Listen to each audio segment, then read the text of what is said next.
তুমি যদি এখানে একটা ঘুষা মারো, তো শুধু মানে ধরো তোমার গায়ে অনেক এনার্জি, তো শুধু কি এই এই দেয়ালটাই কাঁপবে নাকি এ পাশের দেয়াল এ পাশের দেয়াল সবগুলোই কাঁপবে? সবগুলোই লজিক্যালি কাঁপবে, টিক টিক করে। হ্যাঁ হ্যাঁ, সবগুলোই কাঁপবে।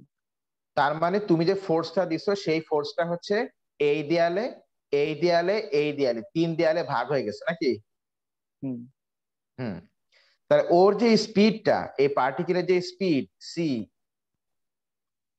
ওর স্পিডটা along X axis, along Y axis, along Z axis. আচ্ছা, along X axis, along Y axis, along Z axis. ও যখন দেওয়ালে ধাক্কা মারবে মানে তখন ওর এই স্পিডটা 3টা ডিরেকশনে ইকুয়ালি ভাগ হয়ে যাবে। স্পিডের কম্পোনেন্ট 3টা ডিরেকশনেই থাকবে। তো তার মানে কি এগুলো প্রত্যেকটা হচ্ছে 1/3, তাই না? 1/3, কারণ 3 দিকেই ইকুয়ালি ভাগ হয়ে যাচ্ছে নাকি? হ্যাঁ, 3 দিকে কি তিনটা তিনটা করে। ডিরেকশনে মানে ইকুয়ালি ভাগ হয়ে যাচ্ছে, তাই না? হুম। এই জন্য ওর স্পিডটা এরকম 3টা পার্টে আমরা ভাগ করে নিই, along X axis, along Y axis, along Z Axis.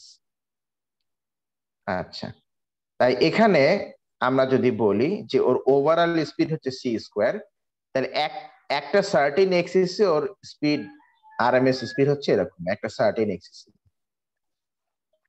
এই বলো এইটা বুঝছো কিনা? না, এটা বুঝি নাই, আবার একটু। হ্যাঁ, আচ্ছা, যেমন আমি তোমাকে বলি, দেখো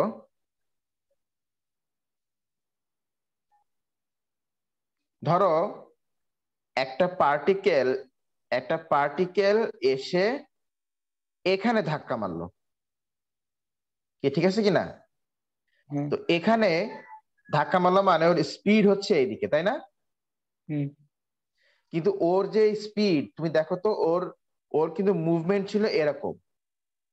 তার মানে ওর প্রত্যেকটা পয়েন্টে কিন্তু কি আছে, ওর প্রত্যেকটা পয়েন্টে এক্স কোঅর্ডিনেট আছে, আবার কি ওয়াই ওয়াই করি। ওয়াই কোঅর্ডিনেটও কিন্তু আছে, এক্স হুম। কোঅর্ডিনেটও আছে, আবার ওয়াই ওয়াই কোঅর্ডিনেটও আছে। তো এইগুলো হচ্ছে অর্ধেক অর্ধেক করে হবে, হাফ সি হাফ সি। এই দুটো half C half C add করলে বলো কি হবে? একটা সি আসবে। একটা সি আসবে, হ্যাঁ। হ্যাঁ, এখন তুমি বলতে পারো স্যার এইভাবে আবার কি অ্যাডিশন? আরে এটা মানে স্কেলার কোয়ান্টিটি না?